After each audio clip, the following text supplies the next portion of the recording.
가계 비중에서 학비가 차지하는 비율을 확인을 한다면 대학생들만의 문제가 아닙니다. 보통 1년에 1,000만 원이 조금 안 되는 돈이 학생의 학비로서 나가는 건데 이게 가계의 문제가 아닐 수가 없고 정부가 나서서 잡아야 될 문제 아닐 수가 없는 것이죠.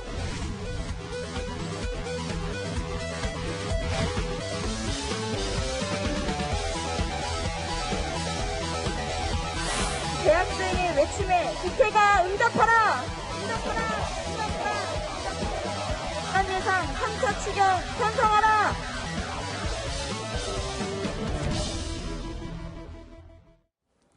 말로 싸우며 해법을 열어보는 언박싱 시간입니다. 네, 오늘의 첫 코너 민병두 전 더불어민주당 의원, 홈코너에는 김성태 전 미래통합당 의원입니다. 삼선 국회의원 출신 두 분의 깊은 내공을 바탕으로 오늘 치열하게 맞붙어보겠습니다. 네, 오늘 첫 번째 토론 주제 조금 전 영상으로 보셨죠. 대학가를 뜨겁게 달구고 있는 등록금 환불 논란입니다. 지금 코로나19 이 사태로 인해서 대학들이 온라인 수업을 하고 비대면 수업들을 하고 있어서 학생들이 등록금을 좀 이제 환불해줘야 되는 거 아니냐 이런 목소리들을 내고 있는데 두 분 먼저 의견부터 여쭤볼게요.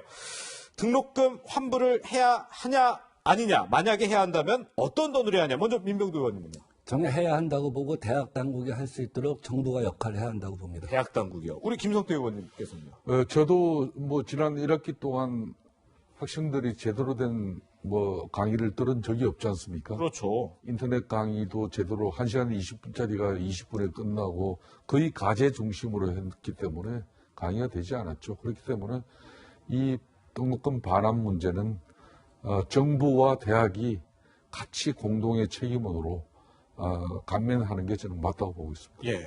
먼저 우리 민병두 의원님께 여쭤보면 그런데 이제 대학들이 재정 문제를 들면서 우리가 그 등록금을 감면하기는 어렵다 이렇게 얘기를 하고 있거든요. 예, 지난 6개월 동안 경제가 다 어려웠죠. 예. 가장 어려웠던 곳이 어디였을까요? 중소자영업자들이죠. 예, 예. 작년 매출의 90%가 안 돼. 90% 이상이 매출이 떨어진 거 아니겠습니까? 절반만 해도 굉장히 많이 했다고 하잖아요. 가장 힘든 것은 중소자영업자와 중소기업이었어요. 예, 예. 사실 대학은 그런 중소기업에 비하면 건전성이 굉장히 다른 데에 비해서 확보된 곳이었다고 할 수 있죠. 예, 예. 가장 어렵지 않은 것이 정부하고 대학이었습니다. 예. 그런 점에서 과연 그 대학이 지금 어렵다고 얘기할 수가 있는 것이냐 하는 게 첫 번째고요. 다음 예. 두 번째는 지금 대학생들만 그런 혜택을 주는 것이 과연 맞냐, 동년배에 비해서. 예, 예. 전체 동년배에 비해서 대학교에 진출한 사람들이 한 70% 정도 되지 않겠습니까? 예. 그리고 대학생의 그 중에 절반 가까이는 상위 30%의 자녀입니다. 근데 여기에 인력적으로 주기가 과연 맞겠는가? 예. 그다음 세 번째, 정부가 생각하는 것처럼 1,950억, 1인당 10만 원씩 해서 1,950억이죠. 195만 명의 매칭 펀드를 해서 대학이 그만큼을 해갖고 했을 때 한 학기 평균 등록금이 400만 원인데 거기서 20만 원을 갖다 감면 예. 혹은 반환해서 실제 어떤 도움이 되겠냐 네. 하는 것이죠.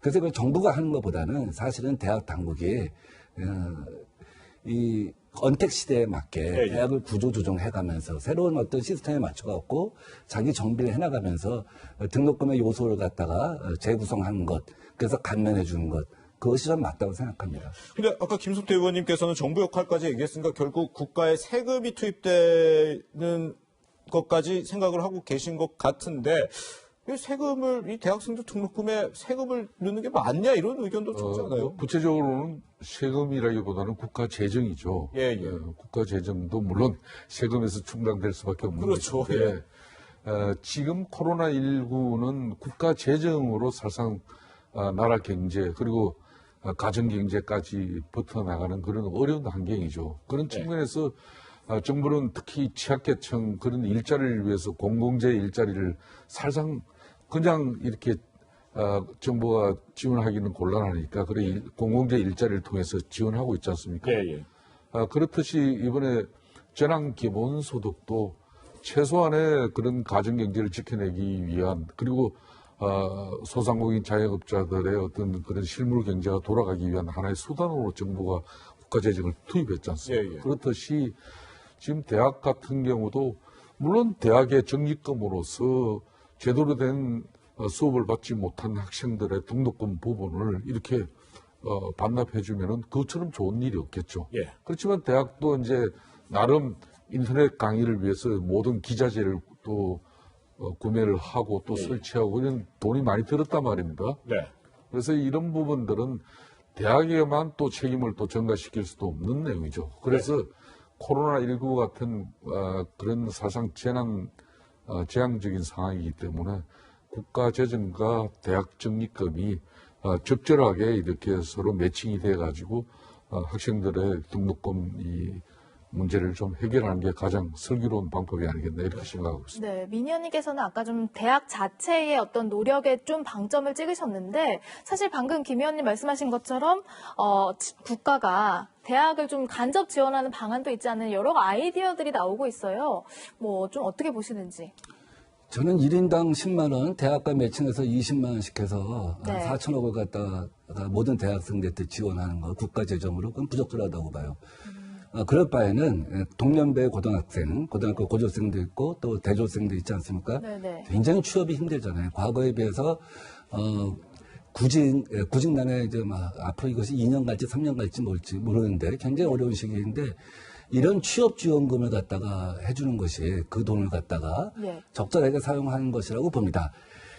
국가가 해줘야 할 일은 그 대학이 자기들이 쓰고 있는 적립금을 갖다가 반환할 수 있도록 일정한 정도 대학생들의 등록금을 반환한다든지 감면한다든지 이런 데 할 수 있도록 법과 제도를 정비해 주는 것. 이것이 국가가 해야 할 첫 번째 일이고 두 번째 일은 언택 경제를 위해서 언택 이코노미, 언택 에듀케이션, 그러니까 원격 교육을 위한 시설 투자비 이런 거에 대한 어떤 인프라를 깔아준다든지 이런 것을 갖다 대학 혁신 사업비를 통해서 8천억 정도 되는데 그런 걸 통해서 새로 인프라를 지원해 주는 것. 이건 국가가 해야 할 일이라고 봐요. 그러나 모든 대학생들한테 1인당 10만 원 혹은 20만 원씩을 감면해 줬을 때 실질적으로 등록금 반환 효과가 없다고 보는 거죠. 이게 무슨 동네 그 헬스 회원권 반환해 주는 게 아니거든요. 네. 그러니까 김 의원님, 예. 민 의원님 말씀은 대학생들도 있지만 동년배 대학을 다니지 않는 사람들도 있는데 세금으로 뭐 대학생들만 지원하면은 형평성에 어긋나냐 이런 지적도 좀 해주셨거든요. 일정 부분 민병두 의원의 지적은 저는 올바르다고 생각하고 있습니다. 예. 교육부는 학생에게 좀 전의 방식으로 무조건 뭐 10만 원, 20만 원, 30만 원, 50만 원 이렇게 등록금을 이렇게 면제 내지는 환불해주는 어떤 그런 방식보다 교육부가 예. 대학을 지원하는 그런 여러 가지 사업들이 있습니다. 특히 대학 핵심 지원 사업은 이게 한 8천억 정도의 규모가 큰 사업들이죠. 이런 것들을 통해서 학생들 이 등록금 문제를 해결하는 대학에 대해서 이런 약간 제재를 완화해 준다든지 또 사용 용도 변경을 좀 용이하게 인정해 준다든지 이런 방식이 있을 수 있는 것이고 또 대학 입장에서는 이번에 이제 이런 코로나19 같은 이런 상황에서 전적으로 학생들의 요구를 갖다가 이걸 예면하고 이걸 뭐 갈등으로 다시 이렇게 치부하기보다는 예. 뭔가 서로 학생회하고 이렇게 머리를 맞대면 해결 방안에는 그 대학 사정에 맞게끔 저는 나온다고 보고 있습니다. 네. 대학생들의 등록금 반환 이야기, 코로나19 같은 이제 유례없는 사건에 대해서 좀 어떻게 해법을 찾아볼지 두 분과 말씀 나눠봤고요. 이번에는 국회 얘기를 좀 해볼까 합니다.